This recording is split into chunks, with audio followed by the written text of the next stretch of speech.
Bu video bir soruyla başlıyor. Ya yaşadığımız her şey sadece bir yansımaysa? Ya biz gerçeği değil, sadece onun bir kopyasını deneyimliyorsak? Hoş geldin.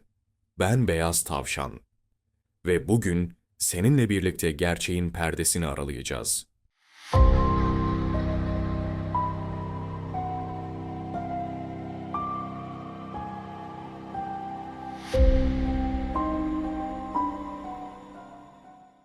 Hiç düşündün mü, gerçek dediğimiz şey aslında ne kadar gerçek?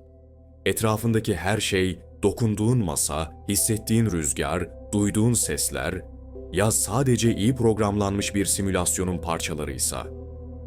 Binlerce yıl önce Platon, mağara alegorisiyle insanların gölgeleri gerçek sanmasını anlatmıştı.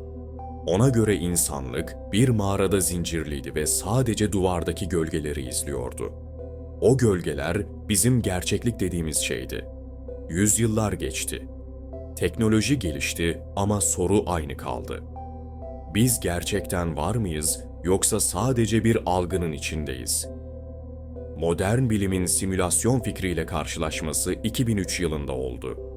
Filozof Nick Bostrom, "Are You Living in a Computer Simulation?" adlı makalesini yayınladı. Yani, bir bilgisayar simülasyonunda mı yaşıyorsunuz? Bostrom'a göre 3 ihtimal vardı. Birincisi, insanlık asla simülasyon yaratacak kadar gelişemeyecek. İkincisi, gelişse bile bunu yapmayı tercih etmeyecek. Üçüncüsü, zaten bir simülasyonun içindeyiz. Matematiksel olarak üçüncü ihtimal en olası olandı.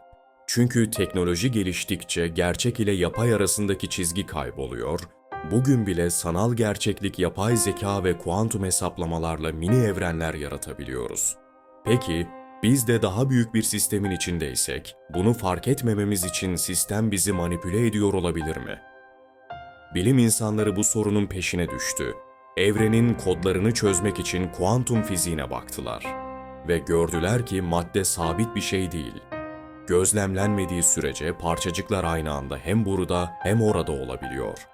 Tıpkı bir bilgisayar oyunundaki objelerin sadece ekrana bakınca yüklenmesi gibi. Bazı araştırmalarda evrenin temel yapısında piksel benzeri bir örgü olabileceği öne sürüldü. Yani uzay zamanın kendisi bile dijital bir çözünürlükte olabilir. Eğer bu doğruysa, evren bir render sistemi gibi çalışıyor olabilir. Şimdi biraz da insan beynine bakalım. Beyin dış dünyayı değil, sadece verileri yorumlar.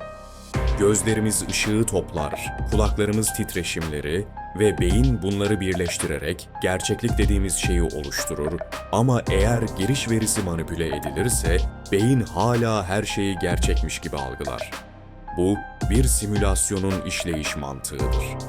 Belki de biz, algı sistemlerimizin izin verdiği kadar bir gerçeklikteyiz.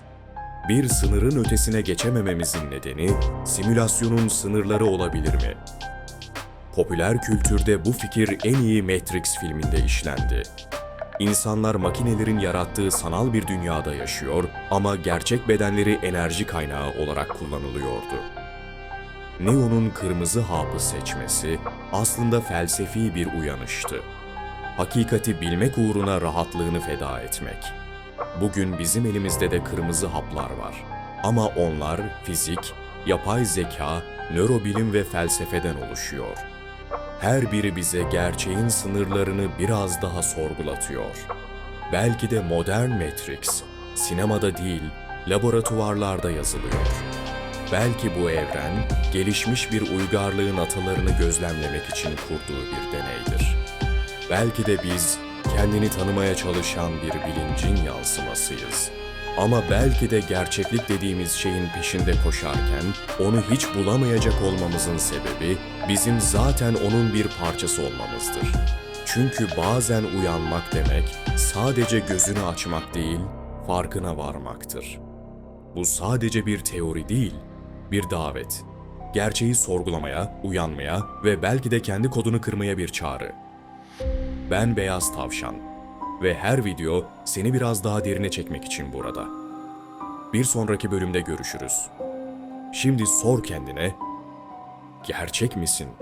Belki de gerçeklik biz baktığımız için değil, biri bize bakmaya devam ettiği için var.